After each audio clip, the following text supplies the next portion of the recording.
Mahabub Nagar municipal ఎన్నికల polling లో అవాంతరం ఏర్పడింది. 45వ డివిజన్ లోని 5 పోలింగ్ బూత్లలో ఓటింగ్ నిలిచిపోయింది. ఇటు సింబల్స్ తారుమారు కావడంతో అధికారులు పోలింగ్ నిలిపివేశారు. దీంతో అభ్యర్థులు ప్రస్తుతం పోలింగ్ కేంద్రాల వద్ద ఆందోళనకు దిగారు.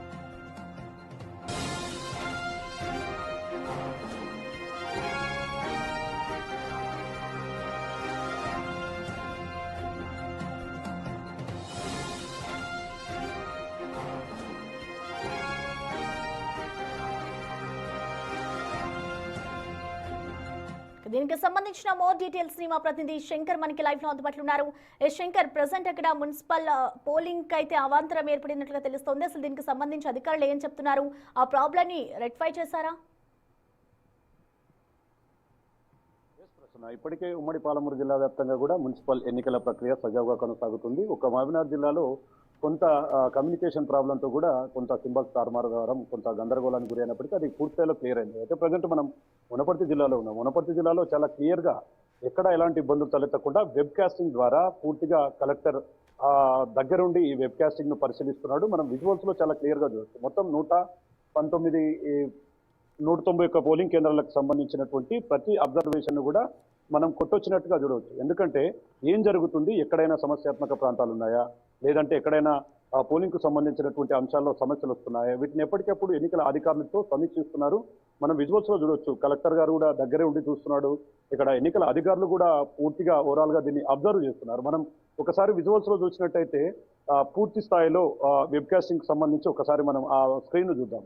అంటే పోలింగ్ కేంద్రాలు ఎక్కడెక్కడ ఉన్నాయి, ఏ మున్సిపాలిటీలకు సంబంధించి ఎక్కడెక్కడ పోలింగ్ జరుగుతున్నాయి అనే అంశాలను ఆయన దగ్గరుండి చూస్తున్నాడు. ఎక్కడ ఎలాంటి ఇబ్బందులు రాకుండా. ఎందుకంటే మున్సిపల్ ఎన్నికలకు సంబంధించినటువంటి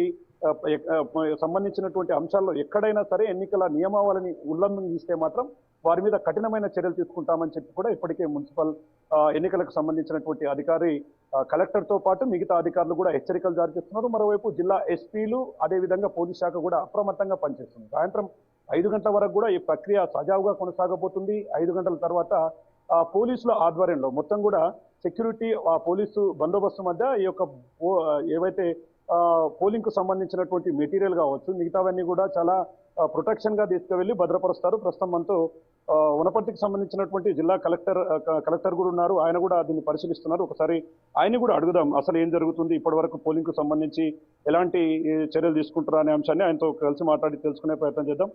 సార్, ఇప్పటికీ పోలింగ్ కు సంబంధించి ఎలాంటి అంటే దీనికి సంబంధించి ఓవరాల్ గా ఎలా చూస్తున్నారు సార్? ఏం జరుగుతుంది? అన్ని పీస్ఫుల్ గా జరుగుతున్నాయండి. 191 పోలింగ్ స్టేషన్స్ ఉన్నాయి. అన్ని చోట్ల పీస్ఫుల్ గా పోలింగ్ నడుస్తుంది. ప్రజలు కూడా వారి ఓటు హక్కుని వినియోగించుకుంటున్నారు.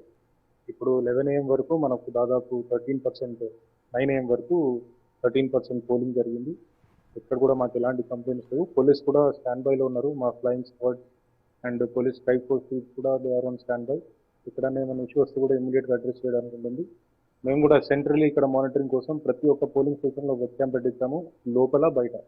సో మాకు కూడా మానిటరింగ్ కూడా కొద్దిగా ఈజీగా ఉంది. వీ కెన్ ఆల్సో మేము కూడా చూడవచ్చు ఎక్కడెక్కడ ఏమేమి ఇష్యూస్ జరుగుతున్నాయో. మేము కూడా ఇంటర్వ్యూన్ అవుతాం.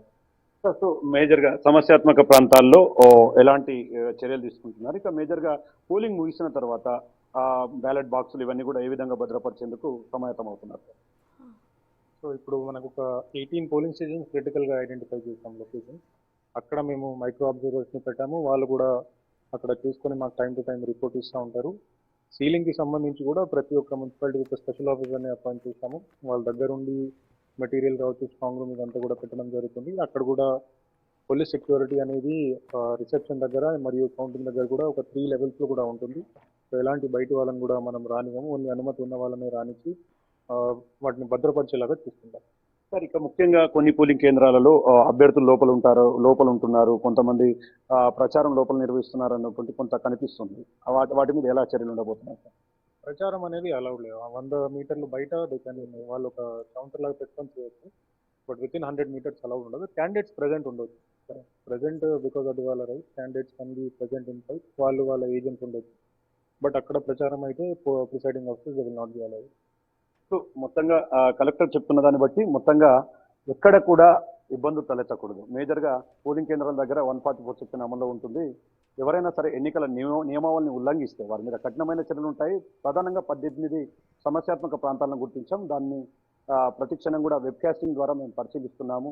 ఇక ఓవరాల్ గా ఎవరు కూడా పూర్తిగా ప్రచారాన్ని ఈ టైంలో నిర్వహిస్తే మాత్రం వారి మీద కఠినమైన చర్యలు ఉంటాయనే యాంగిల్లో కూడా పూర్తిగా కలెక్టర్ చెప్తున్నారు. మరి ముఖ్యంగా దీనికి సంబంధించి పోలింగ్ కేంద్రాల దగ్గర వికలాంగులకు సంబంధించి ప్రధానంగా వీల్ చైర్స్ తో పాటు ఎవరైనా ఇబ్బందులు ఉన్నటువంటి వారిని ఆటోలలో తీసుకొచ్చి అక్కడికి వారిని ఓటు హక్కు వేసుకునేందుకు వీలుగా కూడా అన్ని ఏర్పాట్లు చేశామని జిల్లా కలెక్టర్ చెప్తున్న వనపర్తి జిల్లా కలెక్టర్ చెప్తున్నటువంటి సిచ్యువేషన్ ఇక్కడ కనపడుతుంది. ఇది ఇక్కడ అప్డేట్.